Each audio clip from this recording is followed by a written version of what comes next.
નમસ્કાર વિદ્યાર્થી મિત્રો, ફરીવાર આપ સર્વનું શાહ એસડી હાઈસ્કૂલ કુકરવાડા તરફથી સ્વાગત છે.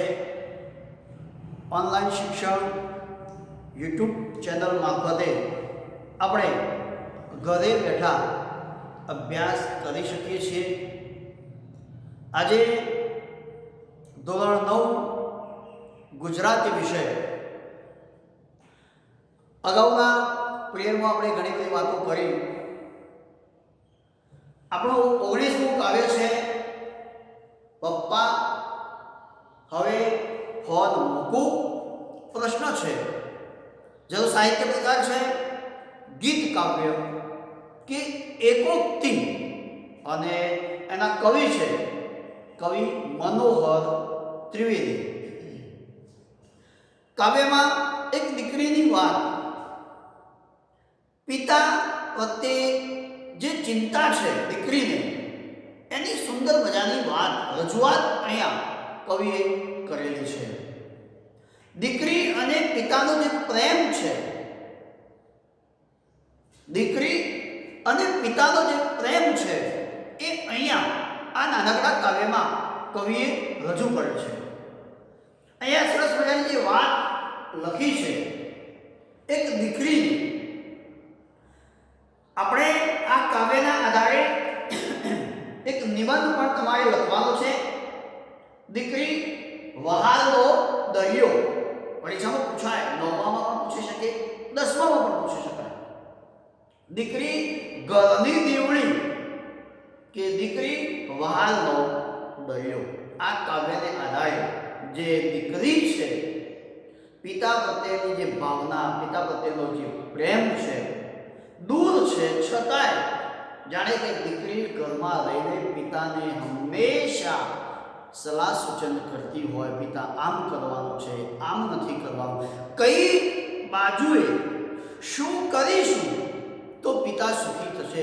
પિતાના જીવનમાં જો આદર, માન અને સન્માન જો કોઈ આપતું હોય તો એ દીકરી છે. હંમેશા એક વસ્તુ યાદ રાખવા જેવી છે મિત્રો, કે દીકરી ગમે એટલી દૂર હશે પણ એના હૃદયમાં પિતા પ્રત્યેનો પ્રેમ ક્યારેય ઓછો થતો નથી. ક્યાંય પણ હશે અને એને દીકરી ક્યાંય પણ હશે અને એને પિતા જો બીમાર છે એવા સમાચાર મળશે ને, તો પોતાનું લગભગ બધું જ કામ મૂકીને, પડતું મૂકીને એ પિતા પાસે આવવા રવાના થઈ જશે. કારણ કે એ દીકરીનો પ્રેમ બતાવે છે.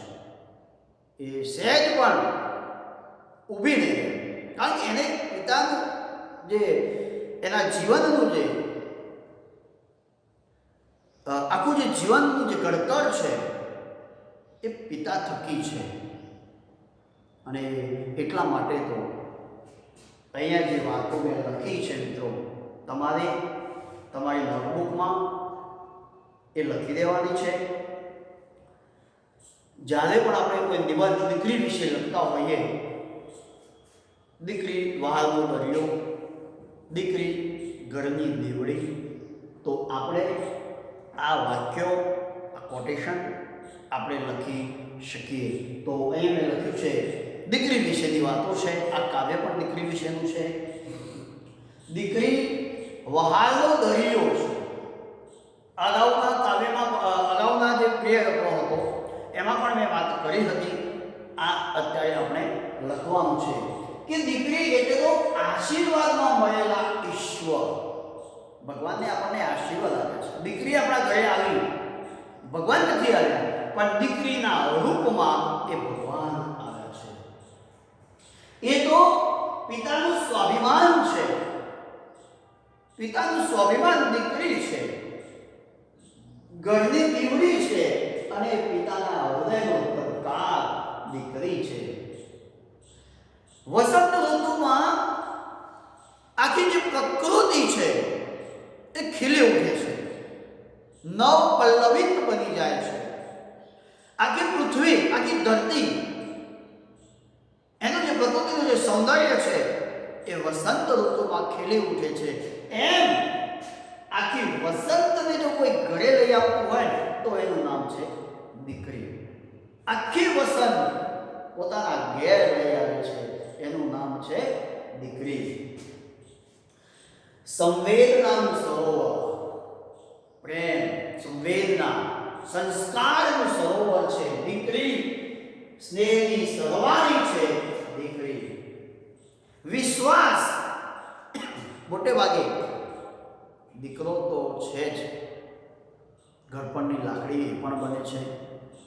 કારણ કે દીકરી તો લગ્ન કરીને પારકી બની જાય છે, સાસરીએ ચાલી જાય છે, અને દીકરો જ માતા પિતાનું ભરણ પોષણ માટે ઘડપણની લાકડી બનનારો દીકરો છે.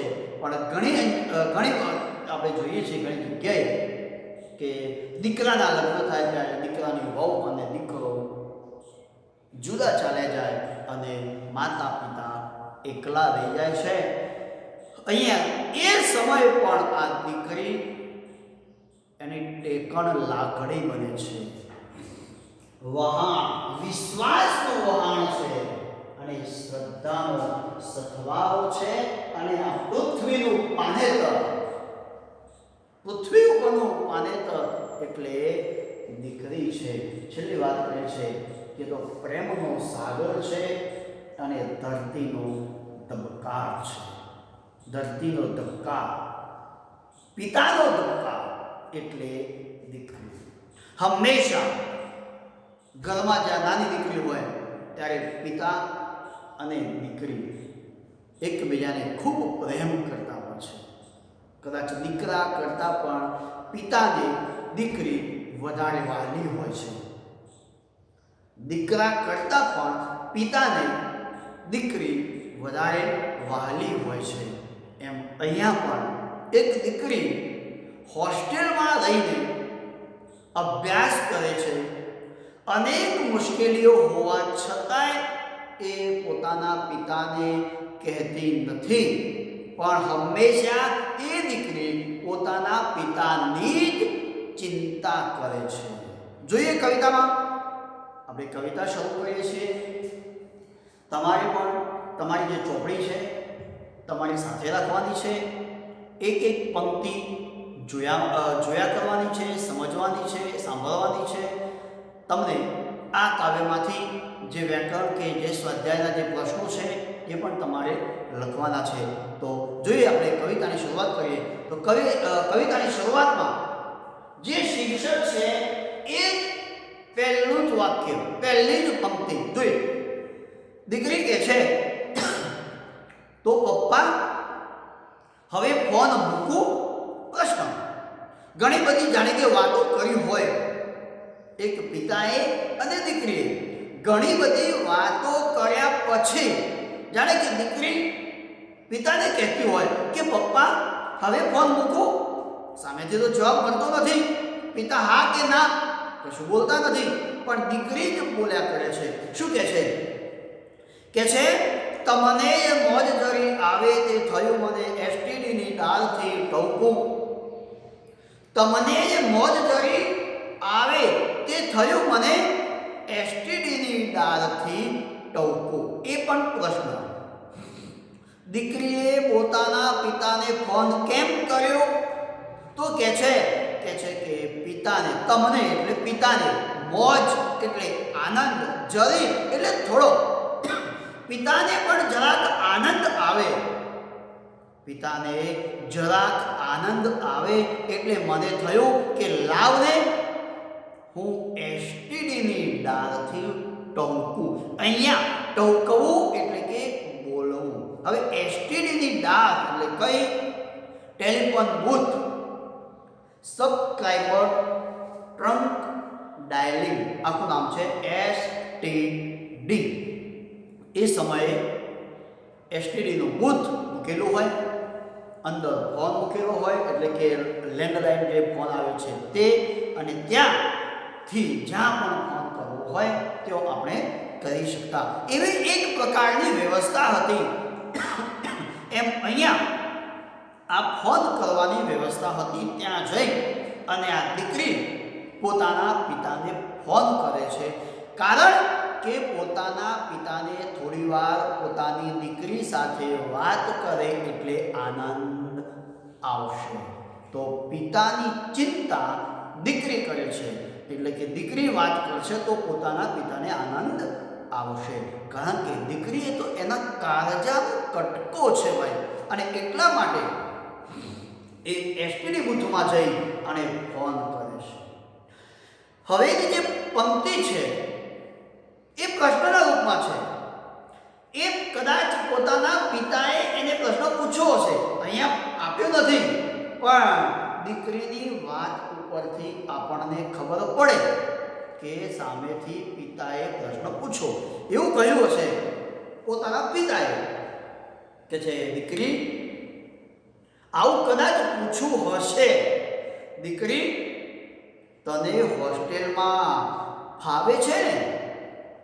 હોસ્ટેલનું જીવન ગમે છે? કઈ મુશ્કેલીઓ તો નથી ને? આવું કદાચ પિતાએ પૂછ્યું હશે, અને એટલા માટે અહીંયા દીકરી કહે છે હોસ્ટેલને. સામે પ્રશ્ન પૂછો કે છે પિતા હોસ્ટેલને? હોસ્ટેલ તો ફાવે છે. આખી પંક્તિ જુઓ, હોસ્ટેલને, હોસ્ટેલ તો ફાવે છે, જેમ કે કાંટામાં સચવાતું ફૂલ. મેં જે વાત કરી હતી તે પપ્પાને કહે છે કે પપ્પા હોસ્ટેલ તો ફાવે છે, પણ કેવી રીતે એ અગત્યનું છે. જેમ પેલા ગુલાબના છોડ ઉપર એની ડાળખી વચ્ચે આજુબાજુ કાંટા હોવા છતાં ફૂલ ખીલે છે, આજુબાજુ કાંટા હોવા છતાં ફૂલ ખીલે છે, એવી જ રીતે મુશ્કેલીઓ વેઠીને પણ આ તમારી દીકરી હોસ્ટેલમાં રહે છે. જેમ કાંટામાં ફૂલ સચવાય છે, મુશ્કેલીઓ હોવા છતાં પણ એ ખીલી ઉઠે છે, એમ દીકરીને પણ મુશ્કેલીઓ હોવા છતાં હોસ્ટેલનું જીવન હસતા હસતા વિતાવે છે. મુશ્કેલીઓ હોવા છતાં પણ તે અભ્યાસ કરે છે. શું કહે છે? પેલું ફૂલ કાંટામાં હોય છે છતાંય કે છે તોય એ તો ઉગડે છે, રંગભર્યું મહેકે છે, ડાળખીમાં કરે છે ઝૂલા ઝૂલ. ફાગણના લીલા કુંજાર કોઈ ઝાડવાનું પાન એમ થાય નહીં સૂકું. શું કહે છે દીકરી? હોસ્ટેલને, હોસ્ટેલ તો ફાવે છે, જેમ કે કાંટામાં સચવાતો ફૂલ, તોય એ તો ઉગડે છે, રંગભર્યું મહેકે છે, ડાળખીમાં કરે ઝૂલા ઝૂલ. ફાગણના લીલા કુંજાર કઈ ઝાડવાનું પાન એમ થાય નહીં સૂકું. પપ્પાને કહે છે પપ્પા હોસ્ટેલ તો ફાવે છે, જેમ પેલું ફૂલ કાંટાની વચ્ચે હોવા છતાંય ખીલે છે, એ ઉગડે છે, રંગભર્યું મહેકે છે, કિલ્લોલ કરે છે, આનંદથી એ આ પ્રકૃતિમાં હાલક ડોલક થાય છે, એની ડાળખીમાં ઝૂલા ઝૂલ કરે છે. એમ આ તમારી દીકરી, આ તમારી દીકરી હોસ્ટેલમાં મુશ્કેલીઓ હોવા છતાંય આનંદ કિલ્લોલ મોજ મસ્તીથી રહે છે અને ભણે છે. પેલા ઘટાદાર વૃક્ષો લીલા કુંજાર એટલે કે ઘટાદાર વૃક્ષો પણ જેમ પાનખર ઋતુ આવે અને એના પાંદડા ખરી પડે, એમ આ દીકરી પણ મુશ્કેલીઓમાં પણ એ મુશ્કેલીઓ વેઠીને પણ તે આનંદ કિલ્લોલ કરે છે. પપ્પા તમે મારી ચિંતા કરશો નહીં, મને હોસ્ટેલમાં ફાવે છે અને હું હોસ્ટેલમાં મારો ખૂબ જ સારી રીતે અભ્યાસ કરું છું. આ એક ભાગ છે જેમાં પિતા પોતાની દીકરીની ચિંતા કરે છે કે બેટા તને હોસ્ટેલમાં ફાવે છે, તને મુશ્કેલીઓ પડતી હોય તો ઘરે આવી જા. પણ દીકરી મુશ્કેલીઓ વેઠીને પણ હોસ્ટેલમાં અભ્યાસ કરે છે. હવે બીજો ભાગ, વાત ચાલુ જ છે. દીકરી જ બોલ્યા કરે છે. એને પોતાની મમ્મીની પણ ચિંતા છે, માતાની પણ ચિંતા છે. ફોન કર્યો છે પપ્પાને. હવે સમાચાર પૂછે છે દીકરી પોતાની મમ્મીના, માતાના. કે છે મમ્મી આમ આનંદથી, મમ્મી બા જલસામાં. જો એના શબ્દો, મમ્મી શું કરે છે એવું નહીં, મમ્મી બા જલસામાં. તરત બીજો શબ્દ છે બાજુમાં ઊભી જાય, ના ના તો વાસણ છો માંજતી. અહીંયા પિતા બોલે હશે. એને પૂછ્યું દીકરીએ કે જે મમ્મીમાં મજામાં છે ને, પપ્પા મારી મમ્મી મજામાં છે ને? ત્યારે પપ્પાએ એવું કહ્યું છે કે તારી મમ્મી બાજુમાં જ છે, આપું? ત્યારે દીકરી ના પાડે છે કે જે ના ના, મમ્મી શું કરતી હતી?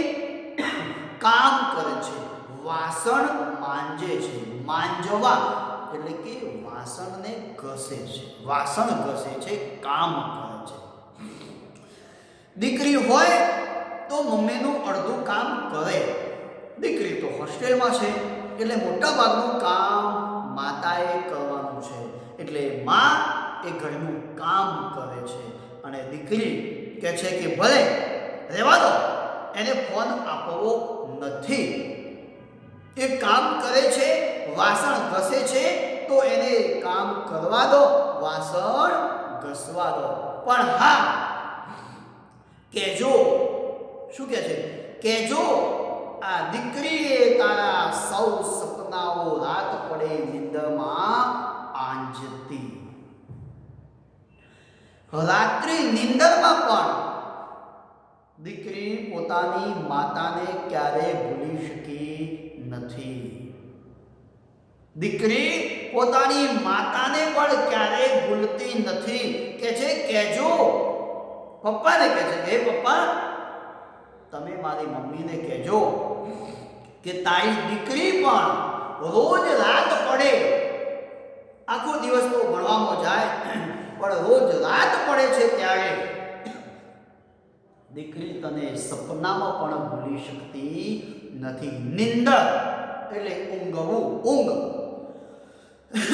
ઊંઘમાં પણ દીકરીને પોતાની માતા યાદ આવે છે. હવે યાદ રાખવા જેવી વસ્તુ છે મિત્રો, દીકરીઓને તો ખાસ.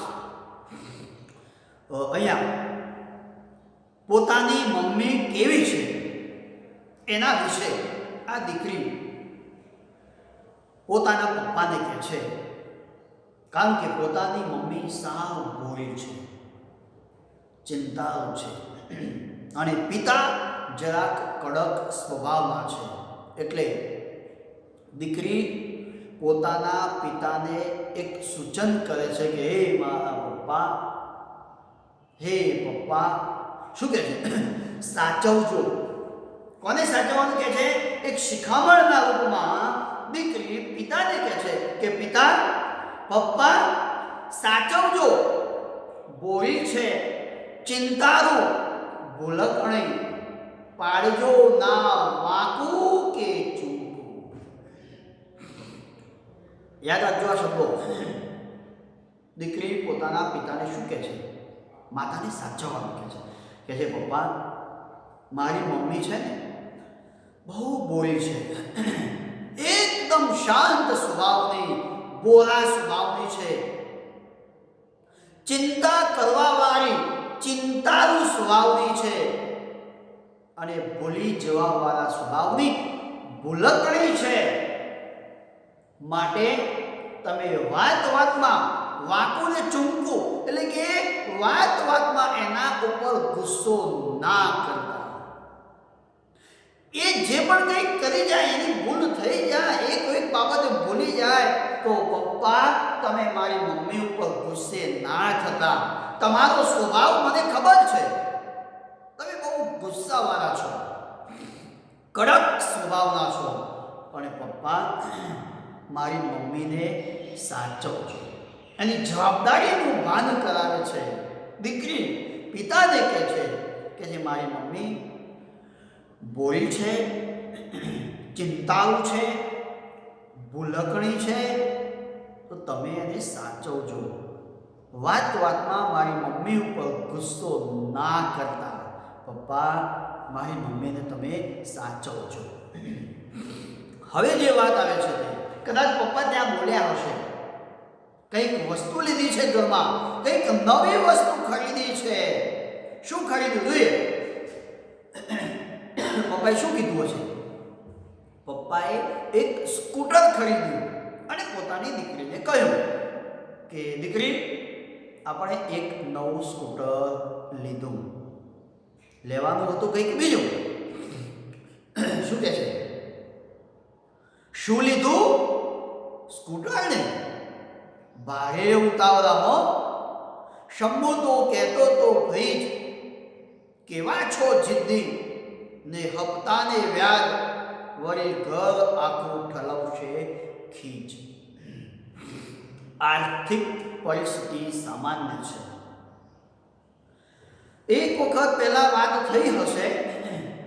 એનો નાનકડો ભાઈ છે શંભુ, એને વાત કરી હશે કે બેન, આપણે નવું ફ્રીજ લેવાનું છે. ઘરમાં આપણે નવું ફ્રીજ લેવાનું છે. દીકરીને ખબર હતી કે પપ્પા નવું ફ્રીજ લેવાના છે, પણ આજે શું કહ્યું કે ફ્રીજ નથી લીધું, પણ આપણે એક નવું સ્કૂટર લીધું છે. એટલે દીકરી કહે છે, પપ્પા, તમે બહુ ભારે ઉતાવળા. અત્યારે સ્કૂટર લેવાનું નહોતું, કારણ કે આપણી પાસે એટલા પૈસા પણ નહોતા. તો હવે તમે શું કરશો? બહુ જિદ્દી. વ્યાજ, એના હપ્તા, આર્થિક સંકળામણ છે મિત્રો. ફ્રીજ લીધું હોત તો ચાલી જાત અત્યારે, પણ ફ્રીજ ના લીધું, સ્કૂટર લીધું. હવે સ્કૂટરના જે હપ્તા છે એ જો નહીં ભરી શકાય, એનું વ્યાજ નહીં ભરી શકાય, એટલે પપ્પા ગુસ્સે થશે. એ ગુસ્સો કોના ઉપર કાઢશે? આખા ઘર ઉપર. એવું કહ્યું, આખા ઘરમાં તો કોણ છે? મમ્મી. જ્યારે સ્કૂટરના હપ્તા, એનું વ્યાજ નહીં ભરી શકાય, ત્યારે પિતા ગુસ્સે થશે મમ્મી ઉપર. પોતાની જે ખીચ, પોતાનો જે ગુસ્સો એ એની મમ્મી ઉપર કાઢશે. પપ્પા, તમે બહુ જિદ્દી છો, ભારે ઉતાવળા છો. જે કામ અત્યારે નહોતું કરવાનું, જે વસ્તુ અત્યારે નહોતી લાવવાની, એ વસ્તુ તમે લાવી દીધી. હવે પૈસા નહીં ભરી શકીએ ત્યારે તમે તમારો ગુસ્સો મમ્મી ઉપર કાઢશો.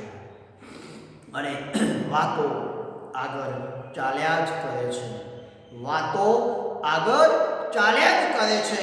અને છેવટે દીકરી કહે છે પોતાના પપ્પાને, કહે છે, પપ્પા, જાજી તે વાતોના ગાડા ભરાય, જાજી તે વાતોના ગાડા ભરાય, કહું હાઈકુમાં, એટલે કે ટૂંકું. અને છેલ્લી પંક્તિ પણ એ જ છે, તો પપ્પા, હવે ફોન મૂકું. વાત તો પૂરી થતી જ નથી. એક વાતમાંથી બીજી વાત, બીજી વાતમાંથી ત્રીજી વાત. દીકરી સતત પોતાના પિતા સાથે, પોતાના પપ્પા સાથે વાતો કર્યા જ કરે છે. ફોન મૂકવો છે પણ મૂકી શકાતો નથી. પિતા પાસે રજા માગે છે કે પપ્પા, હવે ફોન મૂકું. કારણ કે જાજી એટલે વધારે, ગાડાના ગાડા ભરાય. વાતો કદી પૂરી થવાની નથી. વાતોનો પાર કદી ના આવે, દુનિયાભરની વાતો ચાલે, પણ હવે કહું હાઈકુમાં, ગુજરાતી ભાષાનો ટૂંકામાં ટૂંકો સાહિત્ય પ્રકાર એટલે હાઈકુ. ટૂંકામાં ટૂંકો સાહિત્ય પ્રકાર એટલે હાઈકુ. હાઈકુ એટલે ટૂંકું કાવ્ય. એટલે જ અહીંયા પણ વાત કરી કે હવે હાઈકુમાં કહી દઉં છું, ટૂંકમાં કહી દઉં છું, એટલે કે ટૂંકું. હાઈકુ કાવ્ય 3 પંક્તિનું હોય. પહેલી પંક્તિમાં 5 અક્ષરો હોય, બીજી પંક્તિમાં 7 અક્ષરો હોય અને ત્રીજી પંક્તિમાં 5 અક્ષરો હોય. 5 + 7 + 5 બરાબર 17 અક્ષરનું કાવ્ય એટલે હાઈકુ. આખી કવિતા પૂરી. થોડાક જ શબ્દોમાં ઘણું બધું કહેવાયું હોય એટલે હાઈકુ. અહીંયા દીકરીની વિનમ્રતા છેલ્લે પણ એ જ વસ્તુ રજૂ કરે છે કે છે પપ્પા હવે હું ફોન મૂકું છું. વાતો કરવી છે, ફોન મૂકવો નથી. છતાંય પોતાની દીકરીને પિતા ફોન ઉપર વાતો કર્યા કરશે તો એનું ફોનનું બિલ પણ વધારે આવશે, એની પણ એને ચિંતા થાય છે. તો અહીંયા આજે કાવ્ય છે 19મું, પપ્પા હવે ફોન મૂકું. આપણે આ કાવ્યને અહીંયા પૂરું કરીએ છીએ. મિત્રો, આપણે 9મા ધોરણના દરેક વિદ્યાર્થીને અગાઉ પણ સૂચના આપી હતી, ફરીથી આજે પણ સૂચના આપીએ છીએ. ઘણા બધા વિદ્યાર્થી મિત્રોનું સ્વાધ્યાય કાર્ય પૂરું થઈ ગયું છે, મોકલી દીધું છે. એકમ કસોટી પણ આવી ગઈ છે. હજુ જે વિદ્યાર્થી ભાઈઓ બહેનોનું સ્વાધ્યાય બાકી હોય, ક્યાંક એકમ કસોટી બાકી હોય તો 2-3 દિવસમાં પૂર્ણ કરી મૂકી જાઓ. સ્વાધ્યાય બાકી હોય તો આપેલો છે નંબર એ પ્રમાણે ફોટો પાડીને મોકલી દો. આ કાવ્યનું સ્વાધ્યાય પણ તમારે ફરજિયાત લખવાનું જ છે. સ્વાધ્યાય પૂર્ણ કરી અને આના પણ ફોટા તમારે મોકલી દેવાના છે. આપણે આ કાવ્ય અહીંયા પૂરું કરીએ છીએ. અસ્તુ.